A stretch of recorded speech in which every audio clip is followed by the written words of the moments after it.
د نن یکشنبې ورځې لنډ او مهم خبرونه. د اسلامي امارت ویاند مولوي ذبیح الله مجاهد د مونې غونډې په غبرګون کې ویلي چې یاده غونډه کې د افغانستان د امنیت په اړه ښکار شوي اندېښنې بې ځایه دي.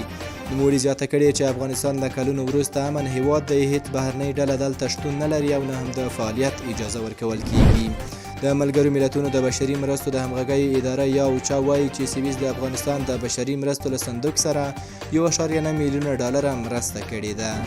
د اعلی قدر امیر المؤمنین حفظه الله د لارښوونې په اساس ملا حمدالله فطرت د اسلامي امارت د مرستیال ویاند په توګه له ټاکل کېدو وروسته نن رسما معرفي او په کار یې پیل وکړ. د افغانستان د اوسپنې پټلۍ اداره وایي چې په تېره یوه اونۍ کې د حیرتان، اقینې او تورغونډۍ اوسپنې پټلیو له لارې 102,322 متریک ټنه نفتي او غیر نفتي توکي لیږدول شوي دي.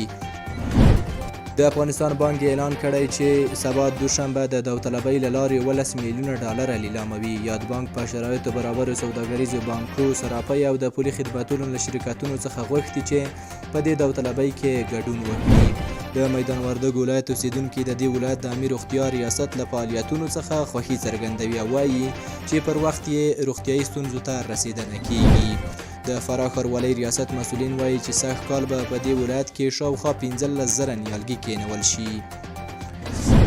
د صنعت او سوداګرۍ وزارت مرستیال مولوي قدرت الله جمال له ترکي سوداګرو سره په کتنه کې ویلي چې سوداګري او صنعت به د سیاست ښکار نشي. په وینا د افغانستان اسلامي امارت اقتصادي پالیسي له هر هیواد سره په اقتصادي موخه ولاړه ده.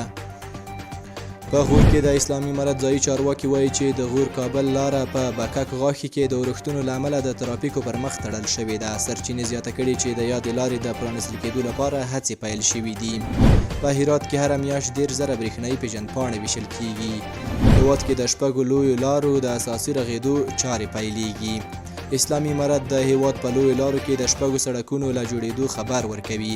مسؤلین وایي چې دغه پروژې به په راتلونکو 2 کلونو کې بشپړې شي.